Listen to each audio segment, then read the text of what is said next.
ဂျပန်နိုင်ငံရဲ့လူချေတိတ်တဲ့ညာနဲ့လမ်းမာဒီမှာတခါတလေမင်းတယောက်တည်းရှောင်နေတဲ့အချိန်မတ်တက်ထားတဲ့အမျိုးသမီးတယောက်မင်းရဲ့ရှိမှာအရေးတစ်ခုလိုရုတ်တရက်ပေါ်လာတတ်တယ်ပြီးတော့တိုးတိုးလေးမင်းကိုမေးလိုက်မယ်ကျမလှရည်လားမင်းက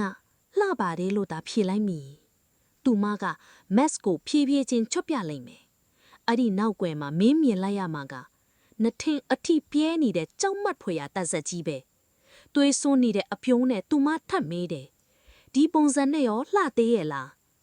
ဒီတခါတော့မင်းပြန်ဖြေဖို့အခွင့်အရေးမရှိတော့ဘူးမလှဘူးလို့ဖြေလိုက်တာနဲ့သူမကမင်းကိုတေတဲ့အထိချက်ချင်းလိုက်တက်လိမ့်မယ်တကယ်လို့မင်းကကြောက်လန့်ပြီးဘာမှပြန်မပြောဘဲတိတ်နေမယ်ဆိုရင်ရောသူမလက်ထဲကကက်ချီတစုံကမင်းရဲ့ပါဇက်ကိုလည်းသူမလိုပုံစံတူဖြစ်သွားအောင်အဆုံးစုံထိဖြေးပြလိမ့်မယ်။သူမကတကယ်ပဲနာပါဝလား။ဒါမှမဟုတ်စိတ်ဖောက်ပြန်နေတဲ့လူသက်သမားတစ်ယောက်လား။လူတွေပြောကြတာတော့သူမဟာတစ်ချိန်ကအရန်ချောမောလှပခဲ့တဲ့အမျိုးသမီးတစ်ယောက်တည်း။ဒါပေမဲ့